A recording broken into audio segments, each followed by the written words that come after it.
Paul talks about doing intentional things, but it's not always the intentional that we can draw on to meet people where they are and to understand their position.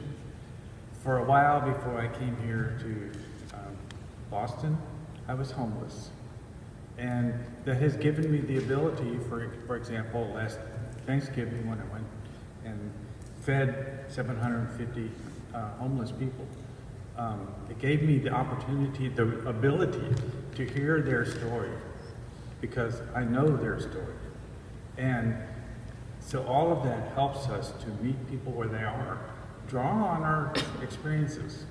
If we don't have experiences, then we can make some. I have a number of friends who are of color, Black, Puerto Rican, even Colombian, and I find it very helpful to share with them and to get some of their ideas. And a few weeks ago, I went to a synagogue.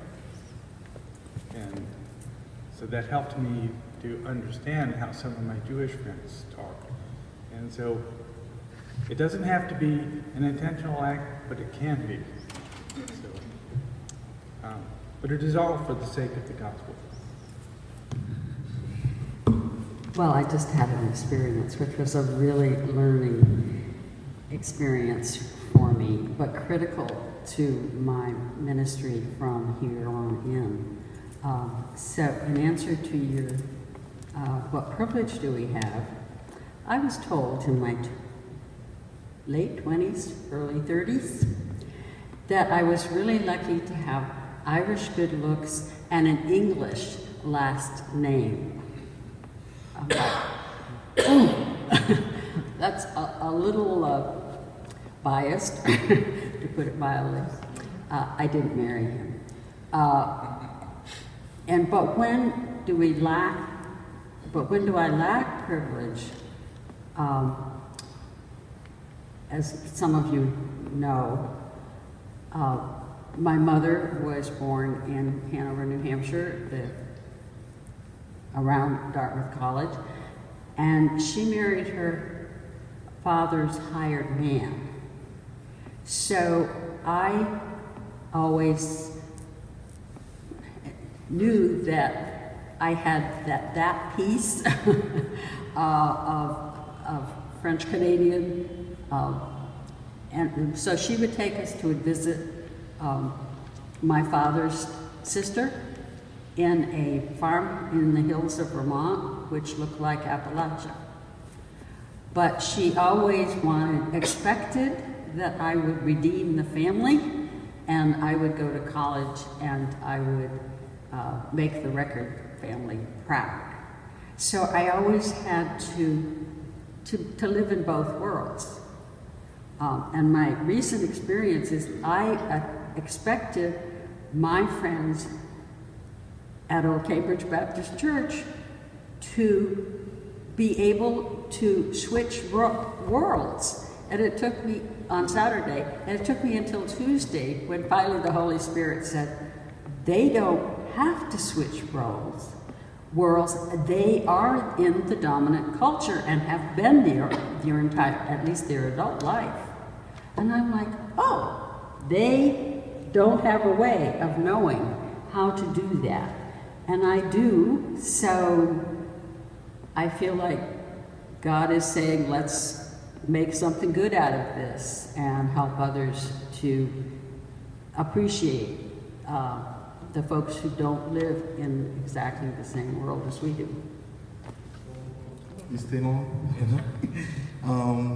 I think this falls into the category of feeling compelled to share something. I just recently, in terms of speaking about understanding where people are coming from and understanding privilege, I saw the film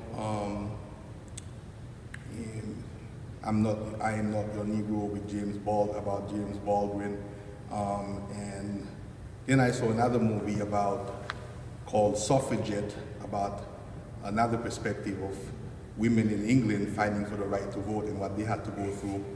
And after those two documentaries, the artist, poet, the high school poet came out in me, and I was like this since high school. And I felt restless and a sense of unrest, and I couldn't do anything until, so I leaned over my sink and wrote this intense poem, and I surprised myself, and something that usually would take like months to do because it's just so much packed into one little poem, and I felt it would be appropriate to share that. It's called Chain Letter to America, the one thing you can do to end racism. And it's honoring Black history for all those who died fighting for equality, by Jacques Fleury. There's a quote that I used from a sign I saw in the Black Lives Matter protest. It says, the privileged majority thinks equality is discrimination. That was an anonymous white protester at a Black Lives Matter rally. And the poem is as stated. When you look at me, what do you see?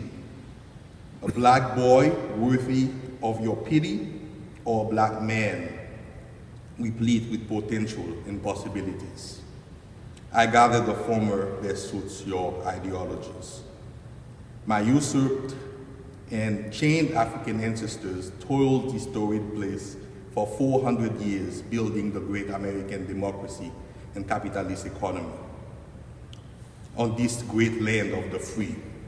Chained by the chains of slavery, the darkest nights spent singing Negro spirituals, yearning for liberty. Only civil war could be expected with the northern ideals and southern antiquity. A respectable war for an unrespectable ideology. Now, hundreds of years later, descendants of Civil War soldiers are back in the streets fighting to matter.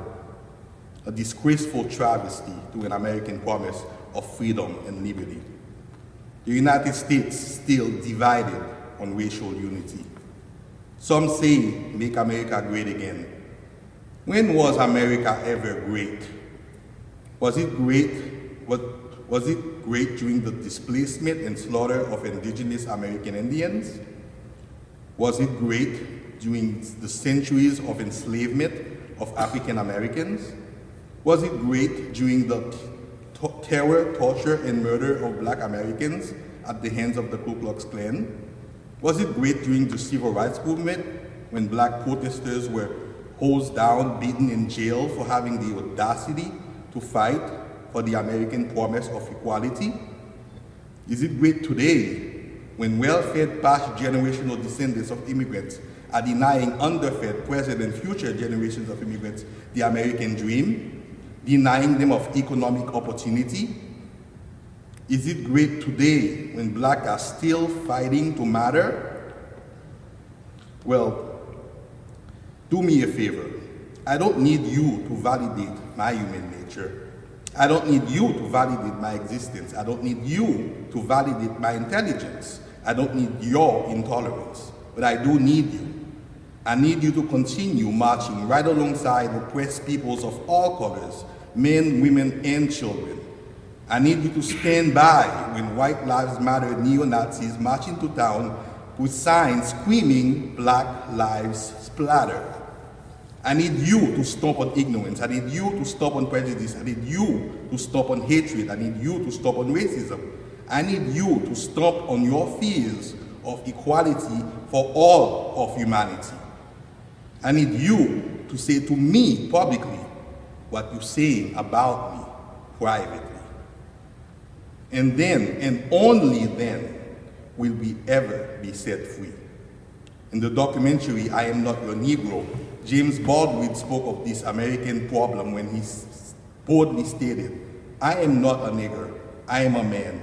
If you need me to be a nigger, then you have to find out the reason why. And America's future depends on that. Thanks. This is coming from my memory, so I'm trying to remember everything in place and how it happened. But when I was younger, I remember quite a few times in my life doing a lot of illegal things and sort of, in not so many words, getting away with it scot-free. One time when I was young, I was drunk behind the wheel, had alcohol open in my car, and the cops let me go. and thinking to a lot of the clients that I work with, especially some of the black clients that I've worked with that tell me their stories of similar things that happened to them, but then how the police were brutal to them and hitting them with batons and doing all these awful things. And I step back and that's where I can really check my privilege, because here I was, a white guy, the cops just sort of let me get away with it. And then some of the experiences that some of these black clients of mine had just are really, really devastating to me and heart-wrenching. Also, I think of other situations where I recognize that I am well financially, I am on my feet, you know, I have a good job, I have a good pay, but then I see all these individuals that come through mental health and they lose everything and have to try to start all over again. And I try to recognize that it's best for me not to talk about sort of my success and keep that out of it completely, even though sometimes they'll ask me questions. I just try to maneuver around them, because, you know, it's hard for some of them to try to get back up on their feet when they've lost everything. And so I just always constantly try to remember that I'm pretty lucky and pretty fortunate, so I have to recognize that and help others and try to lift them up so that they can succeed as well as hopefully I did.